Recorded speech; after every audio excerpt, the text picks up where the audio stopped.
In today's and last part dedicated to the Pillars of Hercules, we will go to Australia. There are no columns here, but there are plenty of watering holes and pools. Some are fed by groundwater and virtually never run dry. Others dry up and only fill with water in the rainy season. But they all have one thing in common: the geometry and the many traces of the Earth's grid anchoring those gigantic columns. These collapsed during the cataclysm and now rest deep beneath the Earth's surface. The story of a miner in Central Europe who fell into the underground world also corresponds to this reality. His testimony was never allowed to spread among the people under the threat of destruction of his entire family. I will try to translate this story and present it here in the form of a video. Have fun.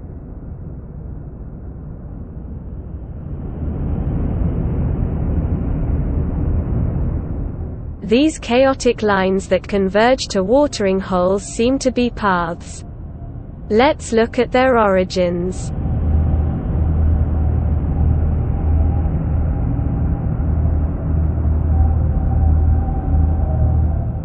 Here we see one of the better preserved watering holes.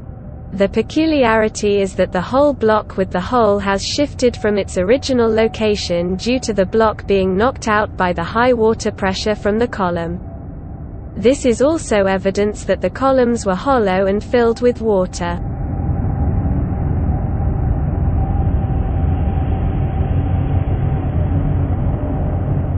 And another almost identical situation.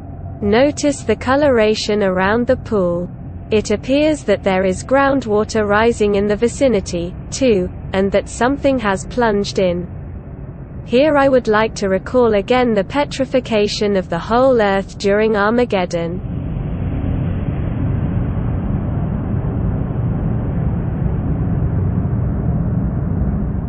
Again we look at the dark-colored islands around the pool. It's hard to see in the picture, but vegetation may be growing here, taking advantage of the locally increased humidity.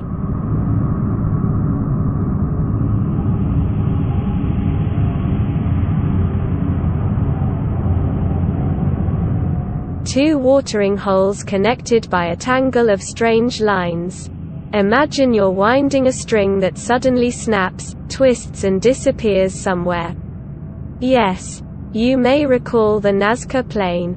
Miraculously, these lines are not overgrown with vegetation and can only be seen from a great height.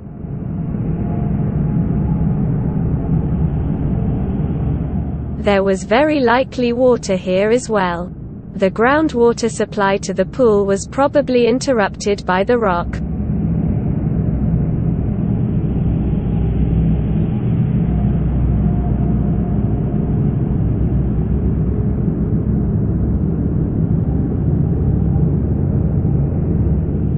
This place also remained dry. You can't even see the pool. However, the lines converging on this point reveal an anchor point.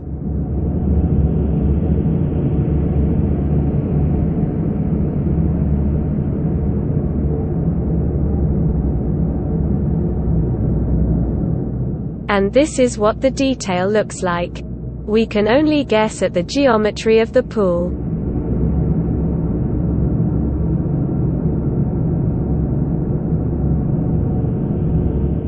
Here the clues are somewhat more complex. At the top of the image, you can see the pool that the lines converge to. The geometry of the grid has been partially preserved.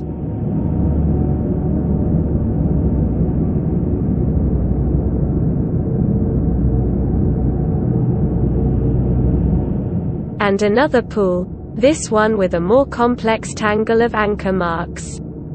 These tracks are not overgrown with vegetation and form natural pathways.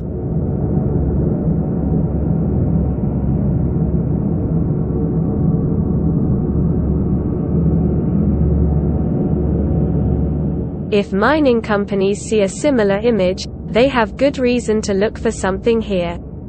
It doesn't matter if it's lithium or another mineral. Most of the time, however, this grating debris lies in salt marshes and swamps, but also in deserts and deep below the Earth's surface. Maybe we're lucky to see part of the embedded column after all? Why not? It's quite likely, though rare.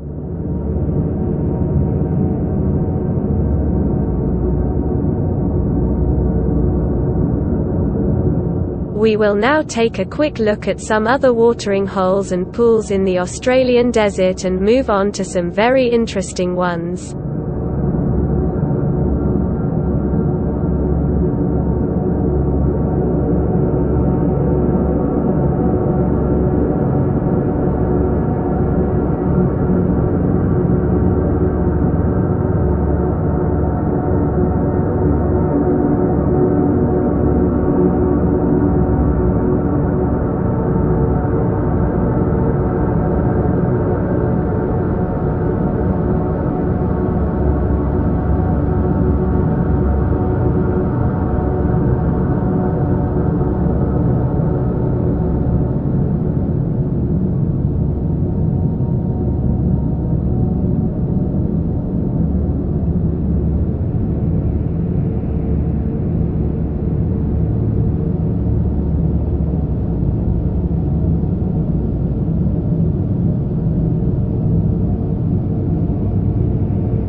And we could go on, because there are so many of these places in Australia. So far we've seen round and square pool geometry, probably because they're not complete. Let us now look at others that seem to be much better preserved. The similarity of all of them is striking and suggests that they served a purpose. The first is this place, to which hundreds of lines converge again. The pool is not visible here, but there is a geometric part that I have highlighted. You will also find similar ones in and around the Nazca Plain. This is an image taken a few miles north of the Nazca Plain.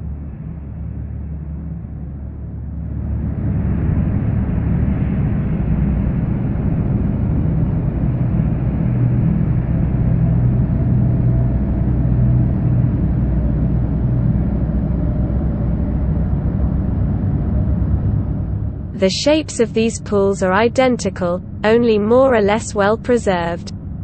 The middle circular pool and two side rectangular pools. Here the circle was in the light part. A slab shines through at the bottom where the rectangular pool probably was. The second one on the far upper side has disappeared.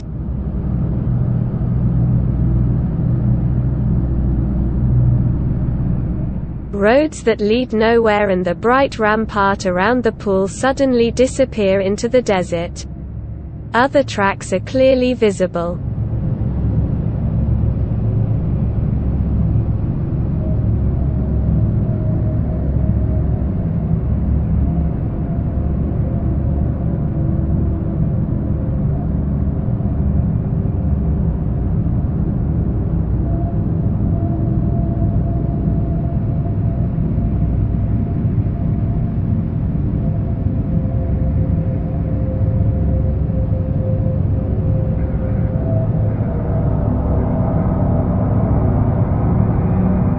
Geometry of a circular sinkhole with two square pools on the sides. In this image there are two and they overlap.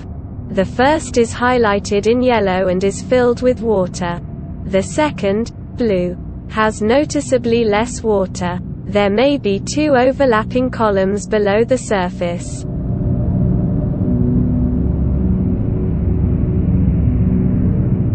Here the pool is square and is placed in another square, probably in a slab.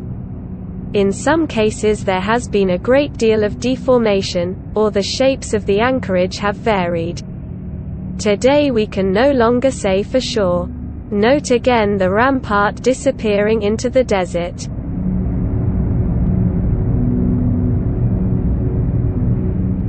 arid red earth alternates with green strips of vegetation where groundwater seeps through.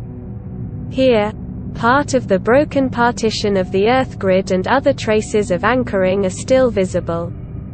The heat on Earth must have been unimaginable.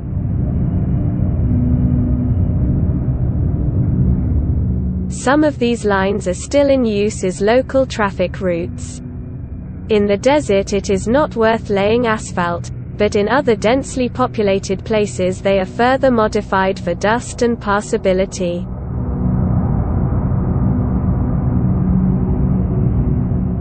This place is badly damaged.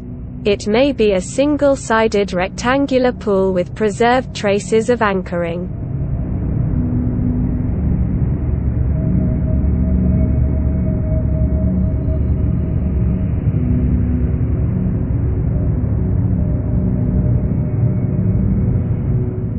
Here we look at the incredibly well-preserved structure of the Earth grid and its connection in place of the square basin. Very reminiscent of a spider's web, isn't it? There may be a gigantic column beneath the surface.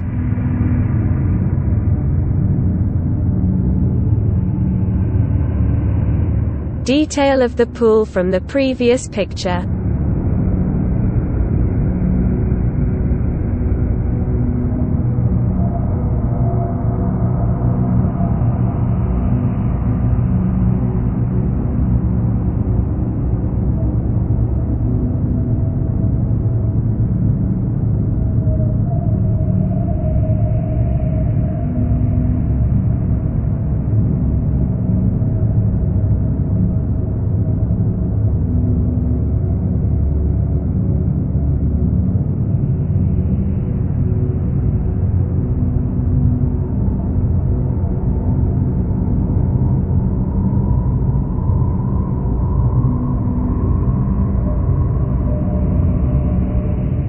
Some of Australia's lakes also seem to hold great secrets.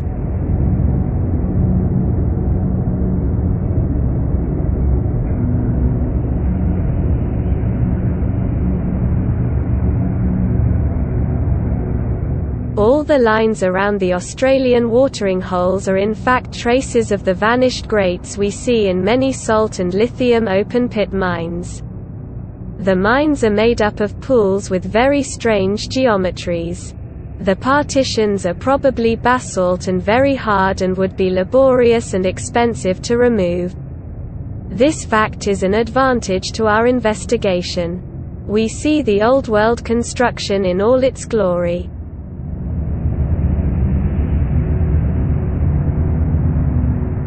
The geometry of the fields on which these watering holes lie. The individual pools are connected by straight lines, as if some of the beams were merely stretched and not broken. Around each watering hole are traces of others' tendrils that held the whole structure together.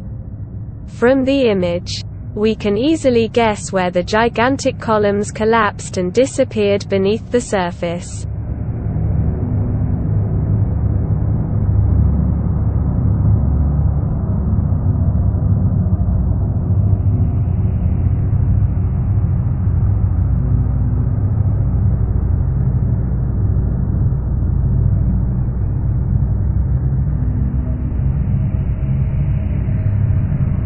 In the following images, we will look in detail at the watering holes in this area.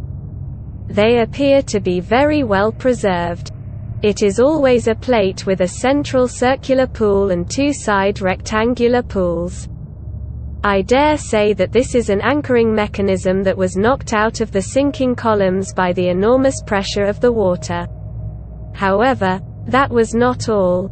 In no time, there was an instant petrification of the water on Earth, including the animals. Try to think why we find so many petrified marine animals. A living organism will never petrify naturally. And a dead organism will quickly decompose and liquefy even without access to air. Of course, this also applies to vegetation, of which we only find imprints in the stone. We also find petrified trees. In coal mines, where the rock was probably put through great heat and pressure and turned into coal. Also, our familiar trilobite does not come from the beginning of time, but has lived with humans for a very long time. Let's go.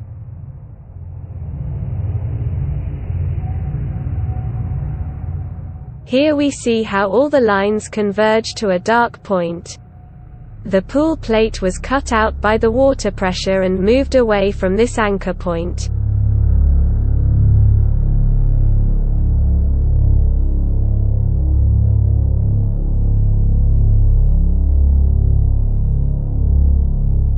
This is a very nice find for me. The board had to be turned approximately 45 degrees. The anchor attachments here converge to 2 points. This means that they passed through the present rectangular pools.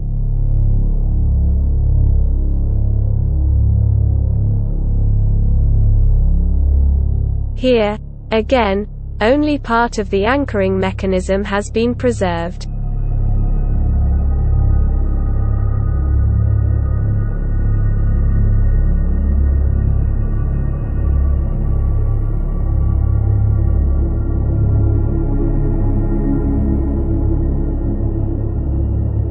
All of these pool slabs are identical and all show signs of being punched out of their original location by heavy water pressure.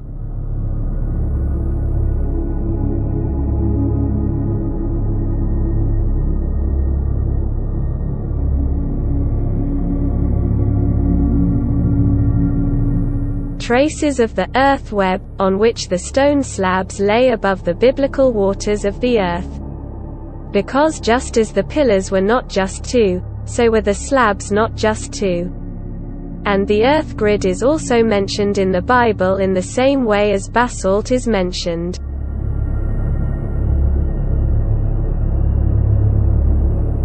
The outermost pools are almost no longer visible here. The torn and deformed wreckage of the mooring grates created bizarre paths. Traces of other connections and branches can be seen around. We've seen them somewhere before.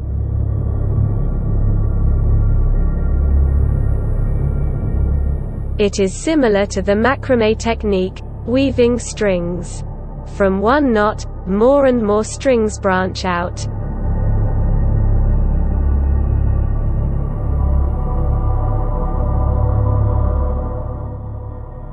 At the end of the video, we will return to the American Colorado for a moment and recall the location of the columns in the limestone massifs around the Colorado River.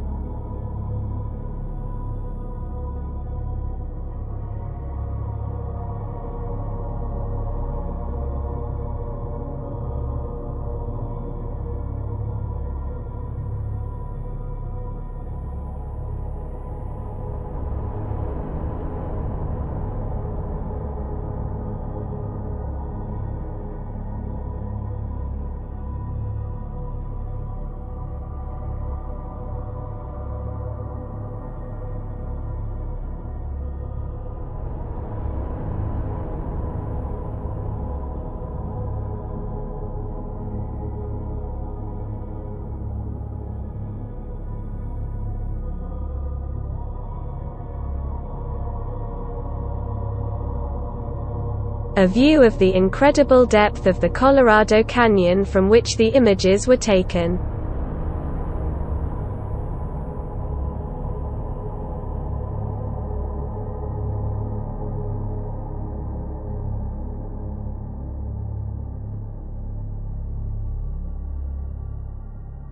The satellite image also reveals faults and karst formations below the surface.